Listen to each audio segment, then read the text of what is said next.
എന്ത് ചെയ്യണമെന്ന് എനിക്കറിയില്ല. എന്തെങ്കിലും ചെയ്തേ മതിയാവും. സഹോദരിയുടെ ഭർത്താവ് മരിച്ചതിന് ശേഷം എനിക്ക് വളരെ ഭയമായിരിക്കുന്നു. അവർക്ക് 2 പെൺകുട്ടികളാണ്. ഈ പെൺകുട്ടികളെ രക്ഷപ്പെടുത്തണം. എൻ്റെ അമ്മ എല്ലാ ജോലിയും വീട്ടിലെ അമ്മയെ ചെയ്യുന്നു. അവർക്ക് അസുഖങ്ങൾ അനവധിയുണ്ട്. മറ്റൊരു സഹോദരി സ്വന്തം ഇഷ്ടത്തിന് പോയി സമ്പാദിച്ചുകൊണ്ടിരിക്കുന്നു. എനിക്ക് വളരെ ഭയമായിരിക്കുന്നു. ഇതെല്ലാം ഉണ്ടെങ്കിലും എൻ്റെ ഒരു സഹോദരൻ, അവനൊരു ചിന്തയുമില്ല. മണിക്കൂറുകൾ ഫോണിൽ സംസാരിച്ചുകൊണ്ട് അവൻ അലയുന്നു. അയ്യോ, സഹോദരിയുടെ മൂത്ത മകൾക്ക് മ്യൂസിക്കിലാണ് ഇൻട്രസ്റ്റ്. അവളെ എങ്ങനെയെങ്കിലും ഒരു മ്യൂസീഷ്യനാക്കി മാറ്റണം. ഇളയവൾക്ക് ഡോക്ടറാകണമെന്ന് ആഗ്രഹം. അവളെ ഡോക്ടറാക്കാനുള്ള ഒരു ചുമതല എനിക്കുണ്ട്. ഇങ്ങനെയൊക്കെ ഇരിക്കുമ്പോൾ എൻ്റെ ഭാര്യയും ഞാനും എങ്ങനെ ജീവിക്കും? ഒരു ചെറിയ വരുമാനം കൊണ്ട് എങ്ങനെ ജീവിക്കും? അയ്യോ, ആ ആ ആ ഓ ഓ ഓ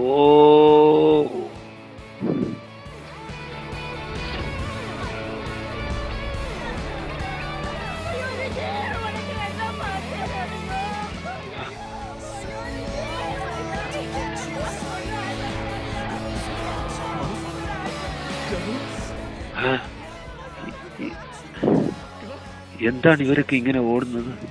ഞാനിവിടെ നിൽക്കുകയല്ലേ. അയ്യോ, എൻ്റെ ശരീരം ഇവിടെ ഉണ്ടല്ലോ.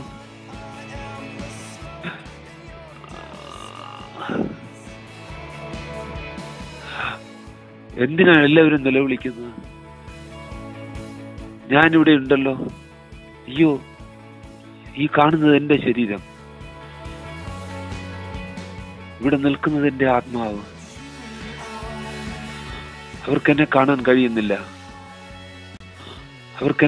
കഴിയുന്നില്ല. ഇങ്ങനെ ഈ കുടുംബത്തെ അനാഥമാക്കിയിട്ടാണോ ഞാൻ പോകുന്നത്? എന്തെല്ലാം സ്വപ്നങ്ങളുണ്ടായിരുന്നു. യാത്ര ചെയ്യുമ്പോൾ ഞാൻ എൻ്റെ കാര്യങ്ങളെക്കുറിച്ചൊന്നും ചിന്തിക്കാൻ പാടില്ലായിരുന്നു.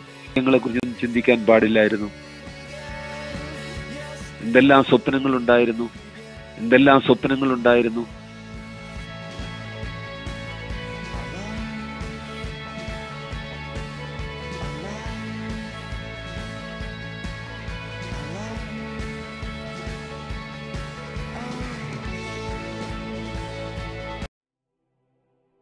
പ്രിയമുള്ളവരെ, ഈ ചിത്രം നിങ്ങൾ കണ്ടു. ആ ചിത്രത്തിൽ അപകടത്തിൽ മരിച്ചുപോയതായ ആ സഹോദരനെ നിങ്ങൾ കണ്ടു. അവൻ്റെ മാനസികാവസ്ഥകളെ നിങ്ങൾ ദർശിച്ചു. തൻ്റെ കുടുംബത്തെക്കുറിച്ചുള്ള ചിന്തകളുമായി അവൻ ആ വാഹനത്തിൽ സഞ്ചരിക്കുമ്പോഴാണ് എതിരെ വന്ന വാഹനവുമായി കൂട്ടിമുട്ടി അവൻ അപകടത്തിൽ മരിക്കുവാനിടയായത്. അതിനുശേഷം അവൻ്റെ ശരീരത്തിൽ നിന്നും വേർപെട്ടതായ അവൻ്റെ ആത്മാവിനെ നിങ്ങൾ കണ്ടു. ആത്മാവിന് ഒരു ക്ഷതവും സംഭവിച്ചിട്ടില്ല. ആത്മാവ് ആരോഗ്യത്തോടെ നിൽക്കുകയാണ്. പക്ഷെ ആർക്കും കാണുവാൻ സാധ്യമല്ല. അവൻ ആ ശരീരത്തിൽ വേർപെട്ട് ഇനി എങ്ങോട്ടാണ് ആ ആത്മാവിൻ്റെ യാത്ര? അതെ, തിരുവചനം വ്യക്തമായിട്ട് പറയുന്നു, മരണശേഷം ആത്മാവ് തൻ്റെ സൃഷ്ടികർത്താവായ ദൈവത്തിൻ്റെ അടുക്കലേക്ക് പോകുന്നു. ദൈവത്തിൻ്റെ അടുക്കലേക്ക് ഈ ആത്മാവ് ചെന്നു കഴിഞ്ഞാൽ അവിടെ അവൻ്റെ ഭാവിയെക്കുറിച്ചുള്ളതായ ഒരു തീരുമാനം അവിടെ ഉണ്ടാകും. ജീവന്റെ പുസ്തകത്തിൽ അവൻ്റെ പേരെഴുതിയിട്ടുണ്ടോ എന്ന് ആ മാലാഖമാർ പരിശോധിക്കും. ജീവന്റെ പുസ്തകത്തിൽ അവൻ്റെ പേരില്ല എങ്കിൽ ആ ആത്മാവ് നിത്യമായ നരകാഗ്നിയിലേക്ക് പോകുവാൻ തക്കവണ്ണം ഇടയാകും.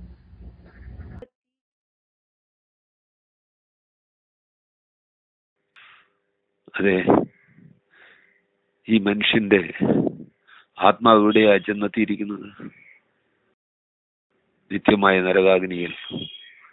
ഇതുപോലെ അനേക അപകടങ്ങളിലൂടെ അനേകർ നിത്യ നരകാഗ്നിയിൽ ചെന്നെത്തുന്നു.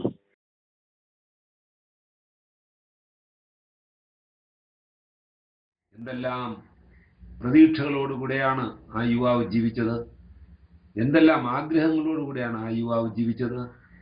തൻ്റെ ബന്ധുക്കളെയും ചാർച്ചക്കാരെയും ഒക്കെ സംരക്ഷിക്കുവാനുള്ള ആ തീരുമാനത്തോടുകൂടെ അവനിതാ തൊഴിലിന് പോകുമ്പോഴാണ് യാദൃശ്യമായി അവൻ കൊലയപ്പെടുവാൻ തക്കവണ്ണം, മരണപ്പെടുവാൻ തക്കവണ്ണം ഇടയാകുന്നത്. പ്രിയ ദൈവമക്കളെ, നാം ഓരോരുത്തരും ഇങ്ങനെയാണ്. തിരുവചനം പറയുന്നു, മനുഷ്യന്റെ മരണത്തോടുകൂടി അവന്റെ എല്ലാ കാര്യങ്ങളും അസ്തമിക്കുന്നു.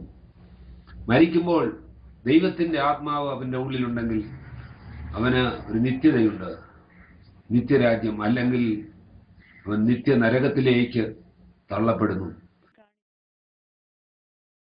ജീവന്റെ പുസ്തകത്തിൽ പേരെഴുതി കാണപ്പെടാത്ത ഏവനെയും തീപ്പൈകൾ തള്ളിയിടുമെന്ന് വെളിപ്പാട് പുസ്തകത്തിൽ നാം വായിക്കുന്നു.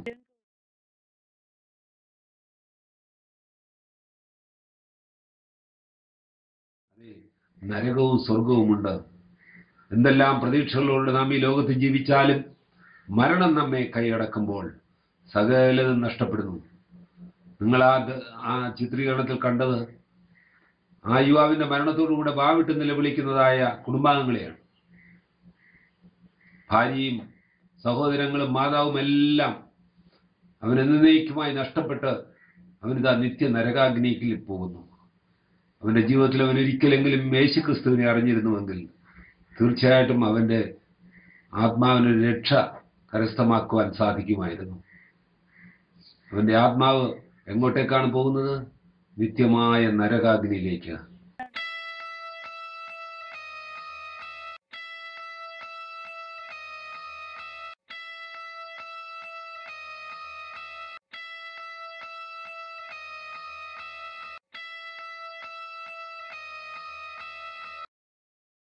വേദപുസ്തകം വ്യക്തമായിട്ട് അത് രേഖപ്പെടുത്തിയിരിക്കുന്നു. ജീവന്റെ പുസ്തകത്തിൽ പേരെഴുതി കാണപ്പെടാത്ത ഏവനെയും തീപ്പൈകൾ തള്ളിയിടും. അത് രണ്ടാം മരണമാണ്.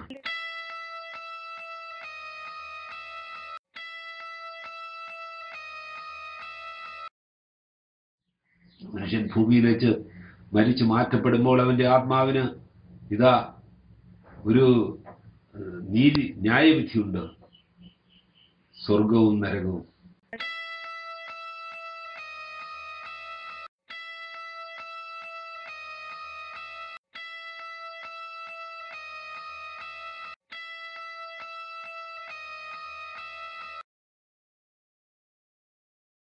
എന്നെ കേൾക്കുന്ന ദൈവമക്കളെ, നിങ്ങളും എപ്പോഴും ഒരുങ്ങിയിരിക്കണം. മരണം എപ്പോഴും നമ്മുടെ പിറകെയുണ്ട്. ഒരു കൊതുക് കടിച്ചാൽ മരണം ഉണ്ടാകും, ഒരു മുള്ള് കാലിൽ കുത്തിക്കയറിയാൽ മരണം സംഭവിക്കും. ഇങ്ങനെ മരണത്തിന്റെ പ്രവർത്തനം അതിവേഗം നടന്നുകൊണ്ടിരിക്കുന്നു. ഇപ്പോൾ തന്നെ എന്തെല്ലാം തരത്തിലാണ് മരണം മനുഷ്യനെ കീഴടക്കുന്നത്. അപകടങ്ങള്, ദുരന്തങ്ങള്, രോഗങ്ങള്, പല വിധത്തിൽ ഇതാ മരണം നദി ഒരു ഘോഷയാത്ര പോലെ നമ്മുടെ മുമ്പിൽ ഒഴുകിക്കൊണ്ടിരിക്കുന്നു. ഏത് സമയവും താങ്കളും പിടിക്കപ്പെടാം. എന്നാൽ യേശുവിനെ അറിഞ്ഞ് യേശുവിന്റെ ആത്മാവിനെ താങ്കൾ പ്രാപിച്ചിരുന്നാൽ, തിരുവചനം പറയുന്നു, എന്റെ ആത്മാവില്ലാത്തവൻ എനിക്കുള്ളവനല്ല. യേശു ഏക സത്യ ദൈവമാണ്. യേശുവിന്റെ ആത്മാവിന് മാത്രമേ നിങ്ങളെ നിത്യതയിൽ എത്തിക്കുവാൻ കഴിയത്തുള്ളൂ.